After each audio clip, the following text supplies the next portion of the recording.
Shalom, bien-aimés dans le Seigneur, nous sommes dans la joie de nous retrouver encore une fois ce vendredi 21 avril 2023 pour notre dernière méditation de cette semaine. Et nous vous saluons au nom de notre Seigneur et Sauveur Jésus-Christ. Nous allons lire un texte dans les psaumes. Psaume 8, nous lirons le verset 4 et 5 dans la version Louis II. Quand je contemple les cieux, ouvrage de tes mains, la lune et les étoiles que tu as créées, qu'est-ce que l'homme pour que tu te souviennes de lui, et le Fils de l'homme pour que tu prennes garde à lui? Qu'est-ce que l'homme? Qu'est-ce que l'homme? Tel est le thème de notre méditation de ce vendredi 21 avril 2023. Bien-aimés dans le Seigneur, généralement, nous nous intéressons plus à ce qui nous est précieux et qui nous apporte un certain gain. Plus le gain ou l'intérêt est élevé, plus l'attention est grande. Cela est un comportement naturel et compréhensible dans tous les domaines. Dans le texte de ce jour, bien-aimé, le psalmiste s'étonne.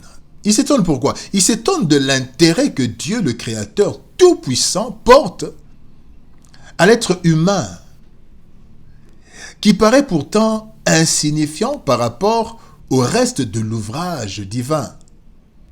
Ce questionnement est capital pour connaître la vraie valeur de l'homme et de la femme.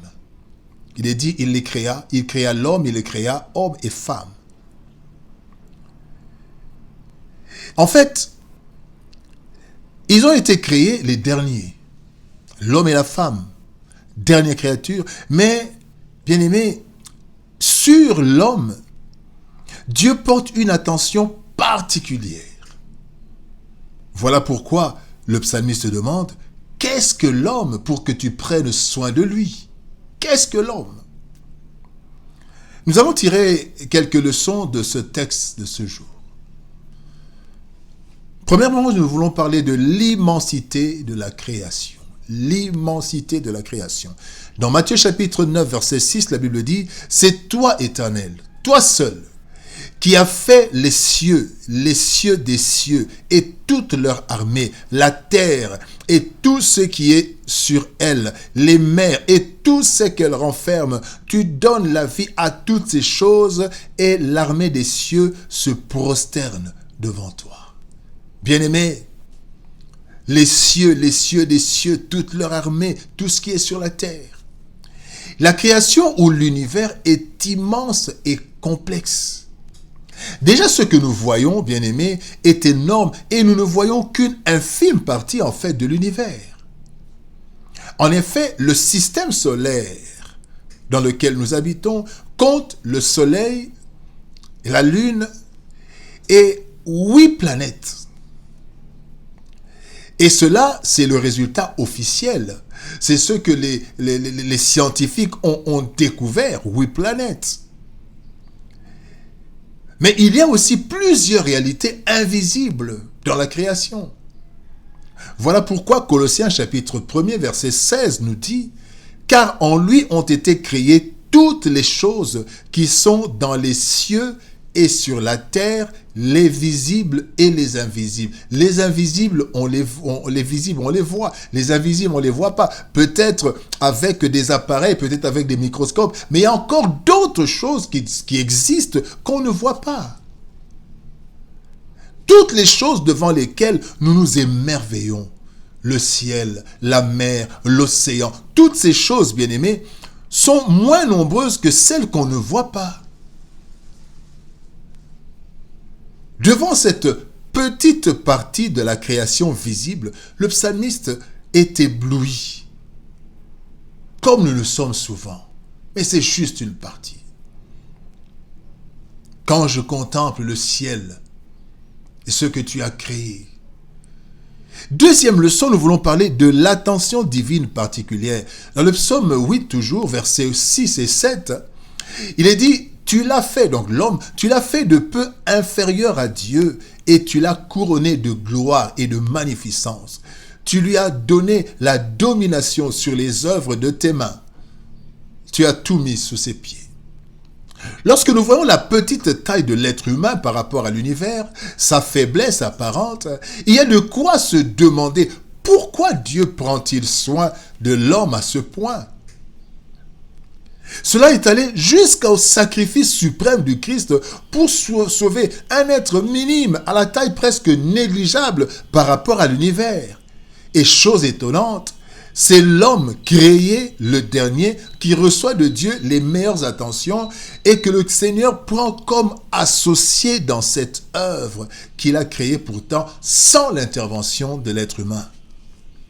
C'est au point que les anges veulent comprendre ce mystère des enfants de Dieu, tel qu'il est écrit dans 1 Pierre 1:12. La Bible dit que les anges plongent le regard, ils veulent comprendre ce mystère. Comment Dieu peut descendre sur la terre pour ces êtres apparemment faibles, tout. Et aussi la création attend quelque chose des humains associés à Dieu. La Bible dit dans Romains 8:19, il dit aussi la création attend-elle avec un ardent désir la révélation des fils de Dieu. La création attend quelque chose de nous. Mais qui sommes-nous? Troisième leçon, la conscience de notre importance. Le psaume 139, verset 14 nous dit « Je te loue de ce que je suis une créature si merveilleuse. Tes œuvres sont admirables et mon âme le reconnaît bien. » Bien-aimé dans le Seigneur, devant cette réflexion du psalmiste, qu'est-ce que l'homme? Nous devrions prendre conscience de la place de choix de l'être humain dans le cœur et dans le plan de Dieu. Cela est dû principalement au fait que l'homme non seulement a été créé à l'image et à la ressemblance de Dieu, mais il possède le souffle de Dieu, l'Esprit de Dieu en lui. Et cela implique plusieurs attitudes, dont ces quelques-unes, 3 attitudes. Première attitude, nous devons nous donner de la valeur en tant que créature et enfants de Dieu. Nous ne devons jamais nous minimiser, quel que soit notre niveau social, quelle que soit notre tribu, quel que soit notre travail, quelle que soit notre taille, notre corpulence. Première chose. Deuxième attitude, nous devons donner de la valeur à chaque être humain, quel que soit son niveau, car l'Esprit de Dieu habite en lui. Nous nous donnons de la valeur parce que l'Esprit de Dieu est en nous, mais nous donnons aussi la valeur aux autres parce que l'Esprit de Dieu est en eux, le souffle de Dieu. Voilà pourquoi l'homme est sacré. C'est malheureux que nous voyons comment il y a eu des choses comme la colonisation, la vente des esclaves, l'esclavagisme et tout cela. Non, bien-aimé. Et aujourd'hui, cela continue sous d'autres formes. Bien-aimé, la troisième attitude, c'est que nous devons être reconnaissants envers Dieu qui nous a créés comme êtres supérieurs et nous attacher à lui pour vivre pleinement ce privilège. Qu'est-ce que l'homme? Être créé, bien-aimé, en dernier, mais placé en première ligne d'amour et d'attention divine. L'homme, homme et femme, est très précieux pour Dieu, car il est le seul être qui est créé à l'image et à la ressemblance de Dieu, possède en lui le souffle du Créateur. Lorsque nous comprenons cette profonde et riche réalité, bien-aimé, nous devons adopter une attitude de reconnaissance et de redevabilité envers Dieu, mais aussi de profonde considération pour tout être humain dont la vie est sacrée et divine. Prions le Seigneur. Éternel Père de gloire, Dieu Tout-Puissant, quand nous voyons le ciel, quand nous voyons l'œuvre de tes mains, nous posons la question, qu'est-ce que l'homme? Mais l'homme, c'est cet être supérieur que tu as créé à ton image et à ta ressemblance et tu as mis en nous ton esprit. Seigneur, aide-nous à nous considérer à notre juste valeur et à considérer tout être humain à sa juste valeur. Nous sommes des êtres dans lesquels ton esprit vit. Seigneur, aide-nous, ô Dieu de gloire, à être reconnaissants et redevables à toi, car nous n'avons rien mérité, mais tu nous as placés, Seigneur, ô Dieu de gloire, à un niveau important dans cet univers, Seigneur de gloire, qui nous dépasse, mais que tu nous as donné, Seigneur de gloire, pour dominer. Merci Seigneur, au Dieu de gloire, pour ton amour. Merci pour ton œuvre. Merci Seigneur, Dieu de gloire, de nous aider à comprendre que nous ne sommes pas n'importe quoi. Nous sommes des êtres humains de valeur. Au nom de Jésus-Christ, notre Seigneur et Sauveur, nous avons ainsi prié. Amen. Bien-aimés dans le Seigneur, que Dieu nous bénisse. Shalom, au revoir, bon week-end et par la grâce de Dieu, nous nous retrouvons le lundi.